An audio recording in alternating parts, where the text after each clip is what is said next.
What am I doing? How am I doing all today? Welcome back to the vlog. Welcome back to the channel. Welcome. So today is gonna be another cooking vlog. We got Dr. E in the house, so shout out to Dr. E. And today we're gonna do something that everyone loves. Everyone wants to do something quick or something to prepare when someone's having a family reunion or a Super Bowl game or any special family event or any event that has a lot of people and you want to fill up bellies really quick or have appetizers on the side. So Dr. E, what we're gonna do? Nachos, that's right. So explain to us what we did is we got corn tortillas. We just cut them up to triangles that make them look like tortilla chips. Like tortilla chip. Makes sense. Yep. So the secret is don't buy tortilla chips in a bag. You're paying for air. Make your own. Little pot, 350 degree oil. Cut up tortillas, corn tortillas, $1 for like 30, so they're cheaper. And watch, you put them in the oil, they bubble up. Spread them around with some tongs, 4 to 5 minutes. They look like that when they're done. That's what we're trying to get. That's the goal. Every single chip will be like that when I'm done. And that's how it is. That's the process. Yep. So basically, from this to this. That's it. So how long do you leave it in there boiling? 4 to 5 minutes. 45 minutes more or less? No, 4 or 5 minutes. Oh, 4 or 5 minutes Yes. more or less. Leave it in there. If you can boiling. get them, I mean, just rub your spatula through. When they have a nice, like, when they sound like that, then you pull them out. And then you just put some salt on them. And that's it. And that's, you do that. So you check the color. Yes. Check if Color's important. color's important. And See then, right now, it's only been in for a couple seconds. It is not that color. It is not done. Throw it back in. throw it back in, and don't forget to add salt at the Yes. end. So right now we're in the process of making the potato chips, and after that we'll jump into more of Then we're going to make the meat. Then we're going to get the toppings. And we're going to show you how to broil it. We're going to show you what cheese works best with nachos. I made some salsa verde chili. If you want the best nachos you've ever had, just keep watching. They've been in about 4 minutes. As you can see, they've rised at the top and they have the same color as those over there. So now it's time to pull them out. Throw them on the rest of the chips you've been making. You want to drain some of the grease. I mean, some of the grease is alright because, you know, corn chips are better with some grease in them anyway. But it's hard to believe that these are going to be the best nachos on the planet when I'm done with them. But it takes time. So if you want to feed people quick, no, this is not what you want to do. If you want to feed people right, take the time. So we got another thing going in. Boom. So again, you just wait for 3 to 4 minutes, or when you feel like they're crispy enough or golden color like for it to go back in. Add the salt like he did. And that's it. So we're completely done with making the chips for the nachos. You guys can see, completely done. Thank you, Dr. E, for doing everything. So what's next, sir? All right, we're gonna make the meat for the nachos. You need 3 pounds, 80-20. Always do 80-20 meat because 80-20 meat has better flavor. Of course, we're going to be taking the fat out and collecting it in our fat jar when it's done. You do very simple things when you're making nacho meat because you're going to season it anyway. So you just kind of put it in. All meat needs salt, a bunch of salt because you can only salt it once because once it's cooked it doesn't taste like anything. All meat needs a little bit of pepper. You can always add pepper, but I just put a little bit. For nachos, I like to throw a little bit of garlic in the meat because I'm not going to put garlic in my nachos. I also like to put just a little onion powder because I am going to put onions in my stuff. And then the secret, once it's all browned up, all you gotta do is cook until it's brown. This stuff right here is pure heaven. McCormick Original Taco Seasoning. Do exactly what it says on the back. You're making 3 pounds. 1 pound is this, so it's 3/4 cup. 3 pounds, well 2 pounds is a cup and a half. So you do 2 1/4 cup of water, and that's it. And then just let it go. That's all you do. It's quick, it's simple. It's gonna make these chips with those sides. And over here on the sides, all we had was some shredded cheese, onions, lettuce, sour cream, jalapenos, and of course, natural light. There you go. That's what Dr. E likes. That's what Dr. E likes. That's what Dr. E drinks. That's what Dr. E gets. And that's what he gets. So over here, we're gonna show you what the hamburger is gonna look like when it's all cooked down. It's gonna take a minute. You don't have to put it in a pot. Some people don't. I do because it's easier to drain out the fat. So that's all me. You know, if you don't know how to drain out fat and stuff, give it a good swish, then re-season. You don't want to put a lot because this is super salt heavy and it's good season, but you do want to make sure your meat tastes pretty good before you know, throw it on the nachos that you spend an hour and a half making, not like tortilla chips. so once this comes out kind of more colorish, when it's more cooked, Yeah, we're gonna show you what it looks like. I'll get back to you guys. Once it's ready, I'll get back to you guys and tell you how it is. But right now, Until then, we're it's gonna just drink a ready. few natty lights and we're gonna let this cook down real slow and low. It's gonna be awesome. All right, hamburger has been drained from all the fat. 2 1/4 cup of water, 3 packs of McCormick taco seasoning. We're just gonna let this bring it to a boil, and then we're going to put a cover on that, mix it up real nice. Which was this. Which is that. And then we're gonna let it cook down for about 10 or 15 minutes. And then we're gonna layer some nachos.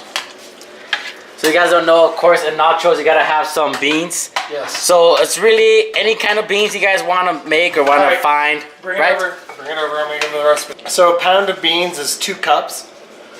If you have an instant pot, 6 quart, 4 quart, or 8 quart, what you do is you put 2 cups of strained beans. You don't have to soak them overnight. You just have to wash them off. Put them in the crock. Put them in the instant pot. Put a little bit of salt. Probably a lot of salt because they need a lot of salt. A little pepper, a little garlic powder, a little bit of onion powder. Here in New Mexico, we're blessed with green chilies, so I cut up some green chilies, seeded. I put those in there. You shut the lid. You cook them for 45 minutes on the Instant Pot. Just let it go manual for 45 minutes. And then when they're done, don't release the pressure valve. Let them sit for 26 minutes and then release the pressure. The beans will come out perfect every single time. See, you can see your meat getting seasoned up right now, really good. It's just the water. What you want to do is you want to cook out the water. I already drained the grease. There's our grease bucket. That's all fresh grease. So we're just going to let it sit and simmer for 10 or 15 minutes. Then we're going to layer some nachos. So we have meat. We have tortilla chips. That's the first layer. Over here, beans, lettuce, onions, green onions, sour cream, pickled jalapenos, Munster cheese, salsa verde, and we're gonna have some pickled jalapenos as well. Alright, so people that don't know how to layer their nachos down or don't know how nachos is or how nachos works, it's basically simple. You can go above and beyond, but basically it's just chips, meat, and just cheese. But people add more stuff, like us Mexicans, we put sour cream, you put salsa, you put chile, jalapenos. We can go above and beyond. But Dr. E over here, we're gonna go above and beyond. Go above and beyond. Sorry about that. My bad. Didn't know y'all didn't know how to do this. But you have a little layer. You sprinkle. Just keep sprinkling. You got your meats. Try to get as much fat out of it as you can. There's the meat layer, round 1. We're gonna bring it over to the layer station, like so. Oh look, 3 more natty lights. So, we have the meat layer. Now we have the onion layer.